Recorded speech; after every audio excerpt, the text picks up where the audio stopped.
Hello guys, welcome back to my YouTube channel. दोस्तों, पिछले videos में हमने पढ़ा पास्ट परफेक्ट कॉन्टिन्यूअस टेंस का हिंदी टू इंग्लिश ट्रांसलेशन। आज की इस वीडियो में हम पढ़ने वाले हैं टेंसेस का सबसे आखिरी part, future perfect continuous tense. तो बने रहिएगा इस वीडियो में एकदम लास्ट तक। आशा करता हूं आपने पिछले वीडियोस को जरूर देखा होगा, जिससे आज का वीडियो आपको बहुत अच्छे से समझ में आएगा। और अगर आपने अभी तक नहीं देखा है तो पिछले वीडियो जाके देख लीजिए, चैनल पे इसकी पूरी प्लेलिस्ट बन चुकी है। तो चलिए बिना समय गंवाए शुरू करते हैं आज का video. Future perfect continuous tense. Future perfect continuous tense की पहचान: जब हिंदी वाक्य के अंत में रहा होगा, रही होगी, रहे होंगे आदि तथा साथ में समय भी दिया हो तो हम समझ लेंगे कि हमारा टेंस किसमें है, फ्यूचर परफेक्ट कॉन्टिन्यूअस टेंस में है। और इसकी सहायक क्रियाएं क्या होती हैं? इसकी दो मुख्य क्रियाएं होती हैं। कौन कौन सी? शैल हैव बीन और will have been. Shall have been और विल हैव बीन। शैल किसके साथ लगता है?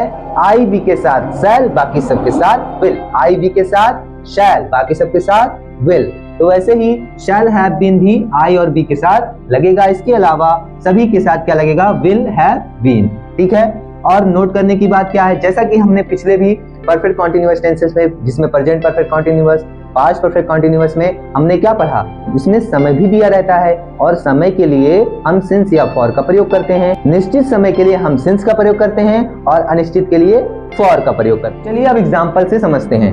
तो एग्जाम्पल क्या है? वे 2 घंटे तक खेलते रहेंगे। सबसे पहले कोई भी अगर हमें sentence Hindi to English translation के लिए दिया जाएगा, सबसे पहला काम हम उसका सेंटेंस और टेंस को पहचानेंगे। सेंटेंस ना तो वाक्य के अंत में क्वेश्चन मार्क और ना इसमें कहीं पर नहीं आया है, इसलिए सेंटेंस हमारा अफर्मेटिव हो गया।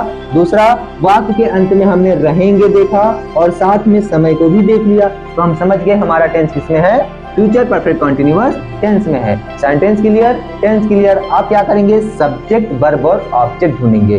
कौन खेलते रहेंगे भाई? वे क्या हो गया हमारा? सब्जेक्ट। वे क्या करते रहेंगे? खेलते रहेंगे, हो गया हमारा वर्ब। और ऑब्जेक्ट नहीं दिया गया है, सिर्फ टाइम दिया गया है। ठीक। तो सबसे पहले अफर्मेटिव सेंटेंस की शुरुआत किससे होती है? सब्जेक्ट से होती है। तो सबसे पहले लिखेंगे सब्जेक्ट, वे की इंग्लिश दे। इसके बाद लिखेंगे हेल्पिंग वर्ब, दे के साथ क्या लगेगा? विल हैव ना। आई वी के साथ शैल, बाकी सबके साथ विल। तो दे के साथ क्या लगेगा? Will have been. इसके बाद लगाएंगे वर्ब की फर्स्ट फॉर्म और इसमें आईएनजी, क्योंकि कॉन्टिन्यूअस बनाना है तो वर्ब की फर्स्ट फॉर्म में आईएनजी लगाना है। तो यहाँ पर आईएनजी लगाएंगे। खेलने की इंग्लिश प्ले, प्ले में क्या लग जाएगा? ING, playing. They will have been playing. कब से खेल रहे होंगे? 2 घंटे तक। निश्चित समय नहीं है, अनिश्चित समय है, तो क्या लगाएंगे? For 2 hours. 2 hours, full stop. ये हो गया हमारा इसका ट्रांसलेशन। चलिए दूसरा सेंटेंस देखते हैं। तुम्हें सोमवार से बुखार नहीं आ रहा होगा। जैसे ही सेंटेंस में हमको कौन मिला? नहीं मिला। हमने समझ लिया हमारा सेंटेंस कैसा है? नेगेटिव सेंटेंस है। इसके बाद वाक्य के अंत में क्या मिला हमको? रहा होगा, रही होगी। और रहा रही के लिए और साथ में क्या दिया है? समय भी दिया है। तो हमने समझ लिया हमारा टेंस क्या है? फ्यूचर परफेक्ट कॉन्टिन्यूअस टेंस है। Sentence clear, tense clear. Subject, verb और ऑब्जेक्ट ढूंढेंगे। किसे बुखार नहीं आ रहा होगा? तुम्हें। तुम्हें क्या हो गया? सब्जेक्ट। तुम्हें क्या हो रहा होगा? बुखार नहीं आ रहा होगा, बुखार आ रहा होगा। ये पूरा हो गया हमारा वर्ब और इसके बाद टाइम दिया गया है। ठीक। और नहीं निगेटिव बनाना है तो नॉट लगाना है। और नॉट कहाँ लगेगा? नॉट विल और हैव के बीच में, शैल और हैव के बीच में क्या लगेगा? नॉट लगेगा। ठीक है, हमेशा। तो क्या बनेगा? तुम्हें का इंग्लिश यू। तुम्हें, इसकी इंग्लिश क्या होती है? यू। यू। इसके बाद आएगा हेल्पिंग वर्ब, यू के साथ क्या लगेगा? विल की शैल विल लगेगा, तो यू विल। अब इसके बाद है विल और हैव के बीच क्या लगाएंगे? Not. You will not have. इसके बाद लगाएंगे been. You will not have been. क्या नहीं होगा? बुखार आना। बुखार आना मतलब बुखार से पीड़ित होना, यानी सफरिंग फ्रॉम फीवर। तो क्या हो जाएगा? You will not have been suffering. Suffering मतलब पीड़ित होना। ठीक है, सफरिंग फ्रॉम फीवर। जैसे एप्लीकेशन लिखते हैं तो इसमें देखो यही लिखते हैं ना, I have been suffering from fever since last night. ठीक। I have been will not have been suffering from fever. कब से? सोमवार से। अब सोमवार किसी दिन का नाम है, यानी ये निश्चित टाइम है। क्या हो जाएगा? सिंस लगेगा। ठीक है, सिंस मंडे। मंडे का एम कैपिटल में, फुल स्टॉप। ये हो गया हमारा अफर्मेटिव और नेगेटिव। चलिए एक इंट्रोगेटिव एग्जांपल से समझते हैं। हमने एक इंट्रोगेटिव सेंटेंस ले लिया है, क्या हम उसका इंतजार सुबह से करते रहेंगे। जैसे ही वाक्य के अंत में क्वेश्चन मार्क दिखा, हमने समझ लिया कि हमारा सेंटेंस कैसा है, इंट्रोगेटिव है। अब इंट्रोगेटिव दो प्रकार का होता है, हेल्पिंग वर्ब टाइप और WH वर्ड टाइप। इसकी पहचान करने के लिए हम वाक्य की शुरुआत में देखते हैं। वाक्य की शुरुआत में हमको कौन मिला, क्या मिला। जब हिंदी वाक्य की शुरुआत क्या से हो तो वह क्या होता है, इंट्रोगेटिव सेंटेंस का हेल्पिंग वर्ब टाइप होता है। यानी इंग्लिश में इसको लिखने के लिए सबसे पहले क्या लिखेंगे, हेल्पिंग वर्ब, ठीक है। और इंट्रोगेटिव सेंटेंस का स्ट्रक्चर क्या होता है, सबसे पहले हेल्पिंग वर्ब, फिर सब्जेक्ट, फिर मेन वर्ब, और क्योंकि कॉन्टिन्यूअस परफेक्ट कॉन्टिन्यूअस चल रहा है तो वर्ब की फर्स्ट फॉर्म में ING, फिर ऑब्जेक्ट, फिर सिंस या फॉर, और फिर टाइम, ठीक है। यहाँ पर देखेंगे सबसे पहले हम क्या लिखेंगे, हेल्पिंग वर्ब। और हेल्पिंग वर्ब किसके अनुसार लगती है, हमेशा कर्ता के अनुसार। कर्ता कौन है, कौन इसका इंतजार कर रहे होंगे, हम। तो हम क्या हो गए, कर्ता, सब्जेक्ट। यानी इसकी इंग्लिश क्या होगी, वी। आई और बी के साथ क्या लगाएंगे, शैल। यानी क्या लगेगा हमारा हेल्पिंग वर्ब, शैल।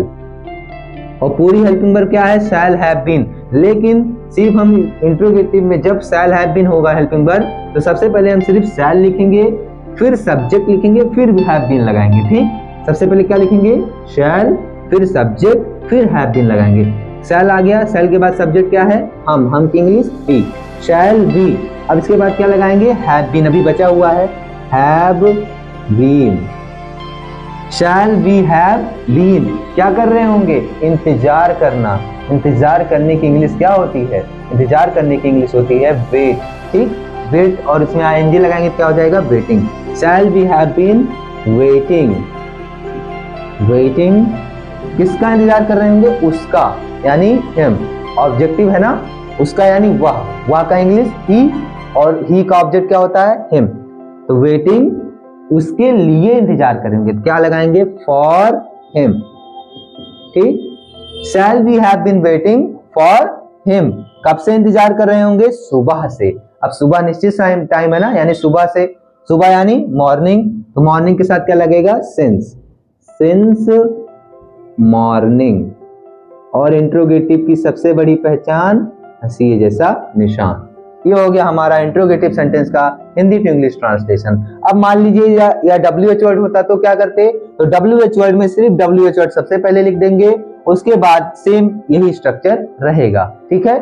तो यहाँ पर होता है हमारा फ्यूचर परफेक्ट कॉन्टिन्यूअस टेंस समाप्त, और इसी के साथ हमारा जो टेंसेस का ट्रांसलेशन है वो भी होता है कंप्लीट।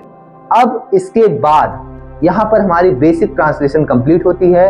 अब इसके बाद हम सीखने वाले हैं एडवांस ट्रांसलेशन, जिसमें हम मॉडल वर्ब्स का और इसके अलावा बहुत सारे जो एडवांस रूल्स हैं उसके बारे में पढ़ने वाले हैं। तो अगर आपने अभी बेसिक ट्रांसलेशन की पूरी सीरीज को नहीं देखा है तो जाइए, इसकी पूरी प्लेलिस्ट हमारे चैनल पर उपलब्ध है, आप लोग पूरा देखिए, क्योंकि अब आगे हम शुरू करने वाले हैं एडवांस इंग्लिश, जिसमें आपको बेसिक इंग्लिश आना बहुत जरूरी है।